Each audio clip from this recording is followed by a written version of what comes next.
Sevgili seyirciler, Konya Sanayi Odası Başkanı sevgili Memiş Kütükçü Konya Tarım Fuarı'nı ziyaret ediyor.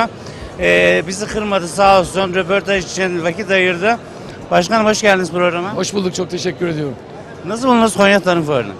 Müthiş, maşallah. Dün hep beraber biliyorsunuz Tarım Orman Bakanı, Orman ve Su İşleri Bakanımızın katılımıyla açılışını birlikte yapmıştık. Bu yıl daha muhteşem. Medarı iftiharımız olan bir organizasyon hamdolsun. Bütün şehir olarak organizasyona destek veriyoruz. Şu anda fuarın açık alanları, kapalı alanları full dolu. Katılımcımız çok yoğun. Yurt dışından da katılım ve ziyaretçi yoğun. Biz de Konya Sanayi Odası olarak tarım fuarlarının her yıl B2B ayağını organize ediyoruz. Gelen ziyaretçilerin sanayicilerimizle ikili iş görüşmelerini organize ediyoruz. Bu yılda 200'e yakın firma temsilcisine 1000 civarında ikili iş görüşmesi organizasyonu yaptık. Bu organizasyon yürüyor şu anda.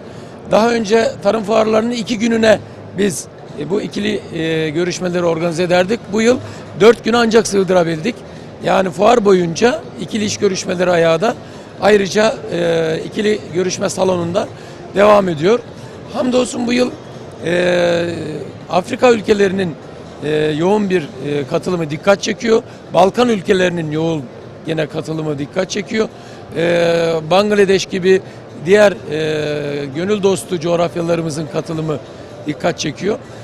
Dolayısıyla bu ilgi her geçen yıl artıyor hamdolsun. Şu anda Türkiye'nin en büyük tarım fuarı bu organizasyon.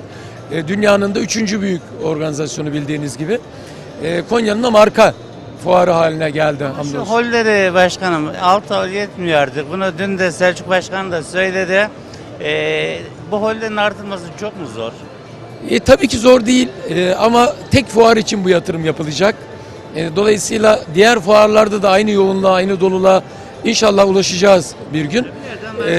Ancak tarım fuarının için dediğiniz doğru. Tarım fuarı için yerlerimiz yetmiyor.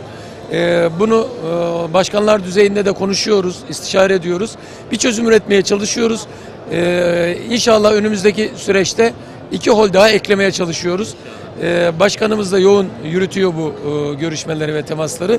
Biz de destek veriyoruz kendisine. Önümüzdeki fuara yetişir mi? Yoksa ondan sonraki fuara mı yetişir? Ama başkan isterse yetiştirir. bir irade var. Bu irade oluştuktan sonrası kolay hamdolsun.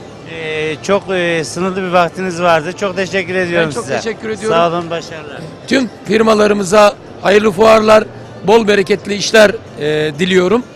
İnşallah şehir olarak tüm şehrin ekonomisini ilgilendiren bu aktiviteye şehrin de ilgisi çok yüksek.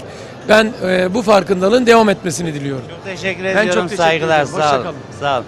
Sevgili seyirciler, Konya Sanayi Odası Başkanı Memiş Kütükçü 2 fuar müjdesi sanki verdi.